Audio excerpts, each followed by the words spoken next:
DRA here, back on another video. This one's just a cheeky little freestyle. This is called the cabin rhythm. This is the first lot of bars to come out the cabin. This one's gonna be a banger.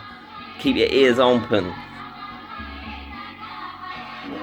If you look through my Insta, it don't even look like I'm an artist, because I don't represent myself like that. I just let time represent me. Now that's what I call a hyper leap. I know most people try and make a leap above me, but that don't bother me. I tell you what bothers me. I wish I was back about in my boys' days, because they always seem like the best days. But then again, they grew up in a generation where it's the Nez days. But I grew up in a generation where it's alright to be a kid, but as soon as you grow up to be a teenager, that's where it went all fucked up. And now people are asking me about the story of Little Ash. That's some back over the skate park, and there's an older lot, and there's an older Ash, you know who you are, and then there's me, see, that was Little Ash. I grew up with people that's much older than me, never thought it was right for me, but then again, if it weren't for my boy, probably wouldn't be here today, because I remember that day that we was on the phone, and I was apologising for everything and everything, even though it weren't my fault. I've had many death threats come my way, but I'm still walking around here, so you might as well just call me a dead man walking. I've had people say they'll kick my door down and kill my family, but all my doors are still on hinges, but that's all in the past now. Now I'm back on my feet.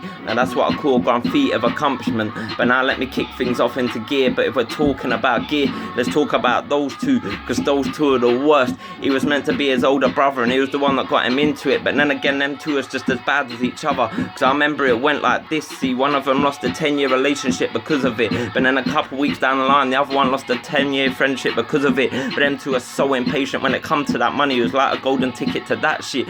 That's why we always called them two Charlie and the Wong Factory. But if we're talking about impatience, let's talk about this other kid, because I remember as soon as he finished his zoot, he had to get up and try to do something, as if there's something to do on the island when there's nothing to do. So he might as well just sit back down and build himself another zoot. But it wasn't just that he did though, was it? Because I remember that day you filmed me getting choked out by that fat prick while you were smiling behind the camera, but then you tried to pop up the next day and say safe, but I just parred it off because I had enough of that shit. And then you had the audacity to say to my pastor a sob story, but then how could you say that? Because you was there that day that we was on the phone. You was the one that said you wanted to come around and check on me, but I guess that's just you being a fake friend. But oh well, that's RIP to my old ego. Now I'm on my new ego, that's a new level. I know this bullshit climbs at the same consistency as me on this ladder, but I know if I keep climbing, eventually I'll get to the top one day. Wish I could just get away to a country that's hot one day, but for now I'm stuck in England. If you saw me over the skate park, I'll be throwing bars, but if you see me in my cabin, I'll be spitting bars.